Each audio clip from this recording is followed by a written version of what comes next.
The 2021 Canadian census enumerated a total population of 36,991,981, an increase of around 5.2% over the 2016 figure. The main drivers of population growth are immigration and, to a less extent, natural growth. Canada has one of the highest per-capita immigration rate in the world, driven mainly by economic policy and also family reunification. A record number of 405,000 immigrants were admitted to Canada in 2021. New immigrants settle mostly in major urban areas in the country, such as Toronto, Montreal, and Vancouver. Canada also accepts a large number of refugees, accounting for over 10% of annual global refugee resettlements. It resettled more than 28,000 in 2018. Canada's population density at 4.2 inhabitants per square kilometer, 11 per square mile, is among the lowest in the world. Canada spans latitudinal from 83rd parallel north to the 41st parallel north, and approximately 85% of population is found south of 55 parallel north. About 80% of population lives within 150 kilometers from the border with the contiguous United States, the most densely populated part of the country, accounting for nearly 50%, is the Quebec City Windsor corridor in southern Quebec and southern Ontario along the Great Lakes and the St. Lawrence River. The majority of Canadians, 81.1%, lives in family households. 12.1% report living alone, and those living with other relatives or unrelated persons reported at 6.8%. 51% of households are couples with or without children. 8.7% are single-parent households. 2.9% are multi-generational households, and 29.3% are single-person households. Healthcare in Canada is delivered through the provincial and territorial system of publicly funded healthcare, informally called Medicare. It is guided by provisions of Canada Health Act of 1984 and is universal. Universal access to publicly funded health services is often considered by Canadians as a fundamental value that assures national health care insurance for everyone wherever they live in the country. Around 30% of Canadian health care is paid for through private sector. This mostly pays for services not covered or partially covered by Medicare, such as prescription drugs, dentistry, and optometry. Approximately 65 to 75% of Canadians have some forms of supplementary health insurance related to the aforementioned reason. Many receive it through their employers or access secondary social service programs related to extended coverage for families receiving social assistance or vulnerable demographics such as seniors, minors, and those with disability. Education in Canada is for the most part provided publicly, funded and overseen by federal, provincial, and local governments. Education is within provincial jurisdiction, and for curriculum is overseen by the province. Education in Canada is generally divided into primary education followed by secondary education and post-secondary education and is in both English and in French is available in most places across Canada. Canada has a large number of universities, almost all of which are publicly funded. Established in 1663, Université Laval is the oldest post-secondary institution in Canada. The largest university is the University of Toronto with over 85,000 students. Four universities are regularly ranked among the top 100 worldwide, namely University of Toronto, University of British Columbia, Columbia McGill University, and McMaster University, with a total of 18 universities ranked in the top 500 worldwide. According to 2009 report for OECD, Canada is one of the most educated countries in the world. The country ranks first worldwide in the percentage of adults having tertiary education, with over 56% of Canadian adults having attained at least an undergraduate college or university degree. Canada spends about 5.3% of its GDP on education. The country invests heavily in tertiary education, more than 20,000 USD per student. As of 2014, 89% of adults aged 25 to 64 have earned the equivalent of high school degree compared to OECD average of 75%. The mandatory education age range between 5 to 7 to 16 to 18 years, contributing to adult literacy rate of 99%. Just over 60,000 children are homeschooled in the country as of 2016. The program of international student assessment indicates Canada's students perform well above the OECD average, particularly in mathematics, science, and reading, ranking the overall knowledge and skills of Canada 15 years old as the 6th best in the world, although these scores have been declined in recent years. Canada is a well-performing OECD country in reading, literacy, mathematics, and science, with the average of students scoring 523.7 compared with OECD average of 493 in 2015. Ethnicity. According to 2021 Canadian census, over 450 ethnic or cultural origin were self-reported by Canadians.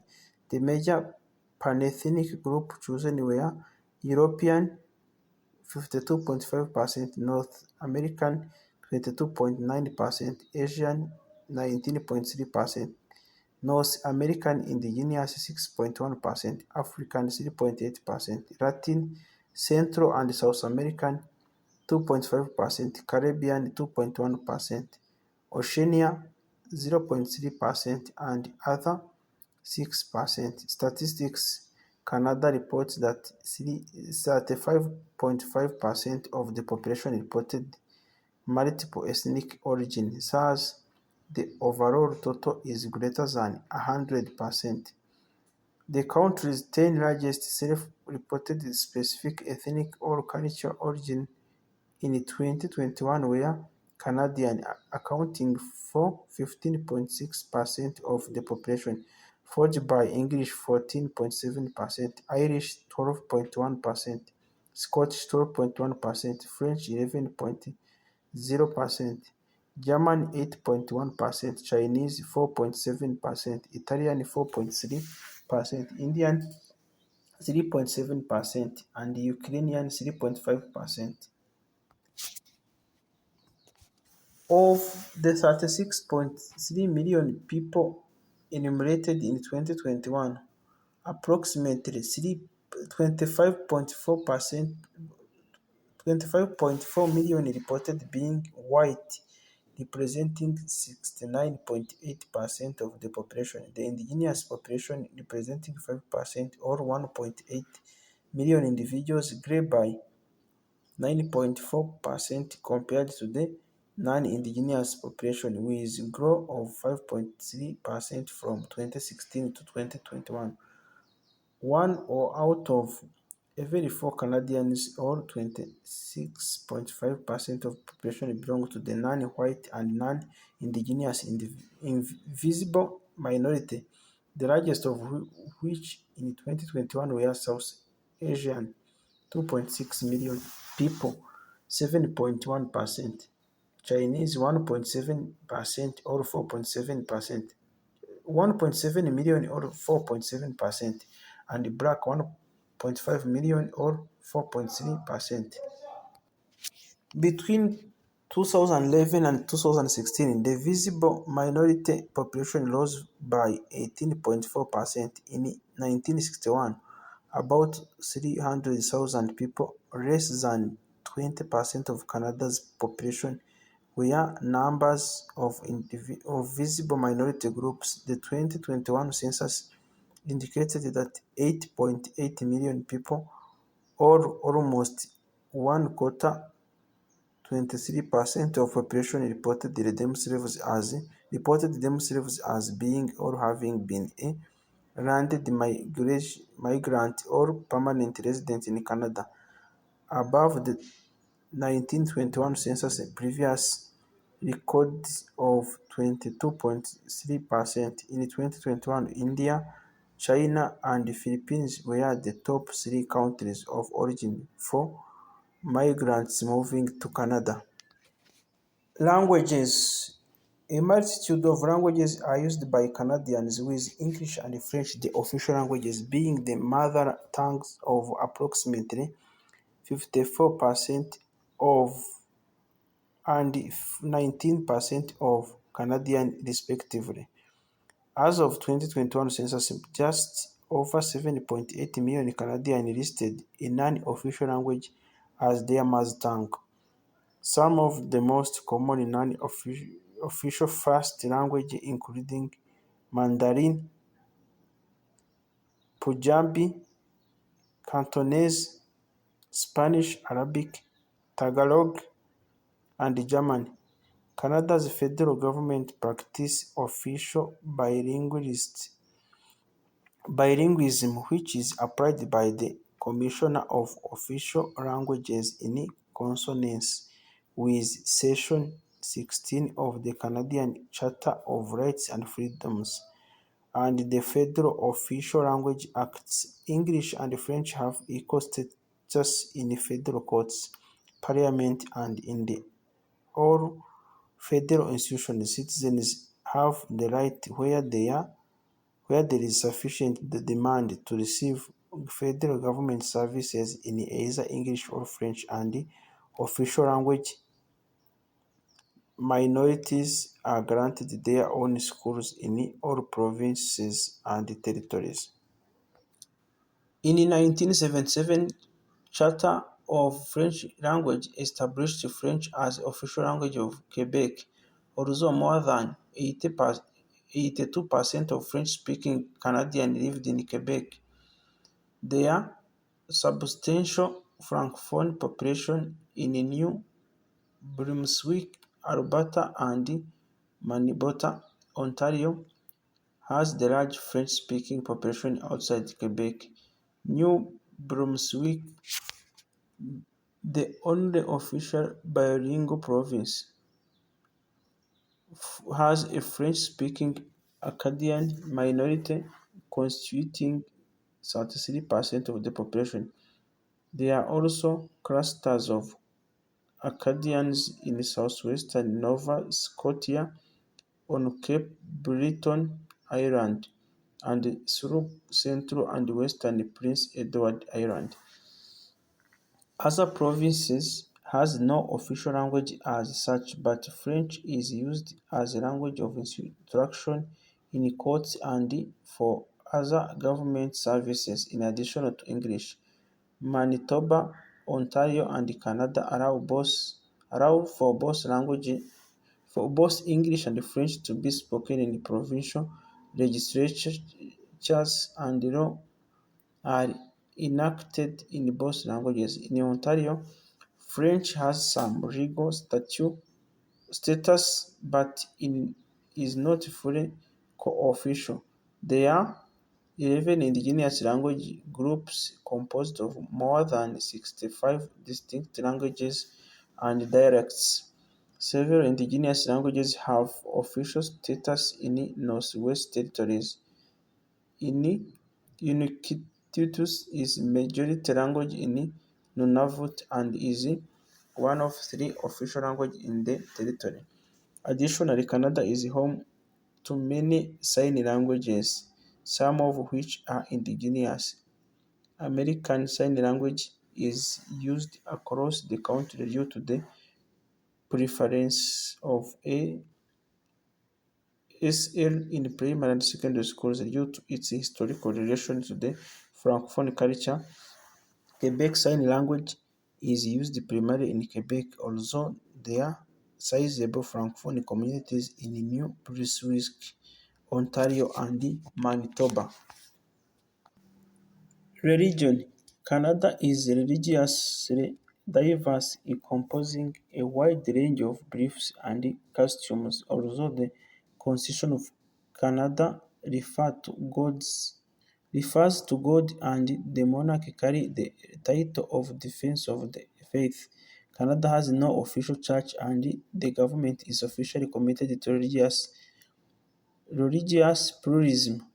Freedom of religion in Canada is a constitutionally protected right, allowing individuals to assemble and worship without limitation or interference.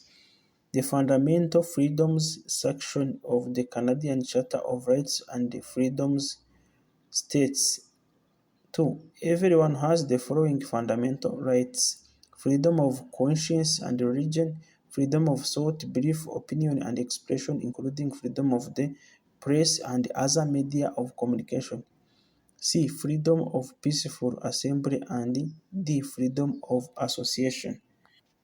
The practice of religion is generally considered a private matter throughout society, and the state rates of religious adherence has steadily decreased from the 1970s to 2020s, with Christianity in decline after having once been central and integral to Canadian culture and daily life. Canada has become a post-Christian secular state. The majority of Canadians consider religion to be unimportant in daily lives but still believe in God. According to the 2021 census, Christianity is the largest religion in Canada, with Roman Catholic representing 29.9% of the population having the most adherents. Christians overall represents 53.3% of the population and followed by the reporting religion or having no religion at 34.6%. Other faiths including Islam 4.9%, Hinduism 2.3%, Sikhism 2.1%, Buddhism 1%, Judaism 0.9%, and indigenous spirituality 0.2%. Canada has the second largest nationality Sikh population behind India. Thank you very much and see you in other upcoming videos. We are focusing more about Canada, which is in North America. Thank you and see you.